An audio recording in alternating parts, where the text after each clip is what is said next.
ನಂಬಿ ಮಾಡಿದ್ದು ಸರ್ ಇದು. ನಾನು ಅಂದರೆ ನನ್ನ ಗುರುದು ಅವ್ನು ನನ್ನ ಹತ್ರ ಬಂದಷ್ಟು ಹೇಳ್ಕೊಂಡ ಮೇಲೆ ನಾನು ಅವ್ನ ನಂಬಿ ನಾನು ಮಾಡಿದ್ದು ಸರ್. ಇಲ್ಲಾಂದರೆ ನಾನು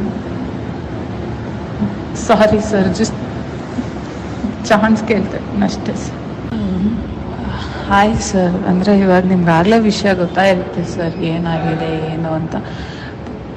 ನಾನು ಒಂದೇ just asking for one chance sir. ನನ್ನ ಸೈಡ್ ಆಫ್ ದ ಸ್ಟೋರಿನೂ ಕೇಳೋಕ್ಕೆ. ನಾನು ತಪ್ಪು ಮಾಡಿಲ್ಲ ಅಂತ ಹೇಳ್ತಾ ಇಲ್ಲ ಸರ್, ಖಂಡಿತವಾಗ್ಲೂ ನನ್ನಿಂದ ತಪ್ಪಾಗಿದೆ, ಇಲ್ಲ ಅಂತ ಹೇಳ್ತಾ ಇಲ್ಲ.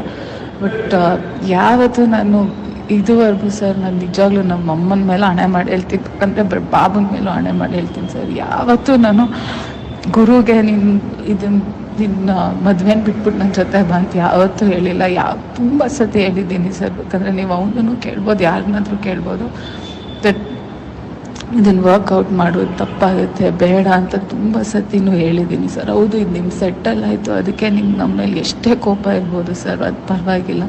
ಬಟ್ ನಾನು just request sir, I just want ನನ್ನ ಸೈಡ್ ಆಫ್ ದ ಸ್ಟೋರಿ ಕೇಳೋಕ್ಕಷ್ಟೇ. ನಮ್ಮ ಮನೆಗೆ ಬಂದರು ಎಲ್ಲ ಸರ್, ದಟ್ ಐ ಪ್ರಾಮಿಸ್ಡ್ ಅವ್ರಿಗೂ ದಟ್ ನಾನು ಏನು ಮಾತಾಡೋಲ್ಲ ಆ ಥರ. ಅವರು ಅಂದರೆ ಗುರುದು ಫಸ್ಟ್ ಸಿನಿಮಾ, ನಿಮಗೂ ಇದು very important.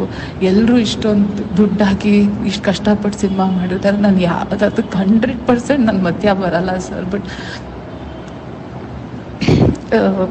I just want ನಾನೇನು ಆ ಥರ ಮಾಡೋಕ್ಕೋಗಲ್ಲ, ಕಾಂಟ್ಯಾಕ್ಟ್ ಮಾಡೋಣ, ಏನು ಮಾಡಲ್ಲ ಅಂತ ನಾನು ಹೇಳಿದ್ದೀನಿ ಸರ್. ಜಸ್ಟ್ ವಾಂಟ್ ನಿಮ್ಗೆ ಯಾವತ್ತಾದರೂ ನೀವು ಬೈತಿರೋ ಏನೋ sir, I will take it. But ನಿಮ್ಗೆ ಯಾವತ್ತಾದರೂ ಸಪ್ತಮಿ ಇಷ್ಟು ಕೆಟ್ಟವಳಾಗೋಕ್ಕೆ ಸಾಧ್ಯನಾ ಅಂತ ಯಾವತ್ತಾದರೂ ಒಂದು ಸತಿ ನಿಮ್ಗೆ ಅನಿಸಿದ್ರೆ ಜಸ್ಟ್ ನಂಗೆ ಒಂದು ಚಾನ್ಸ್ ಬೇಕು ಸರ್. ಜಸ್ಟು ನಾನು ಹೇಳೋಕ್ಕೆ just what my side of the story ಇತ್ತು ಅಂತ ಅಷ್ಟೇ ಸರ್. ಹೌದು ಸರ್, ನನ್ನಿಂದ ಇನ್ನೊಬ್ರಿಗೆ ನೋವಾಗಿದೆ, ಎಲ್ಲ ಆಗಿದೆ.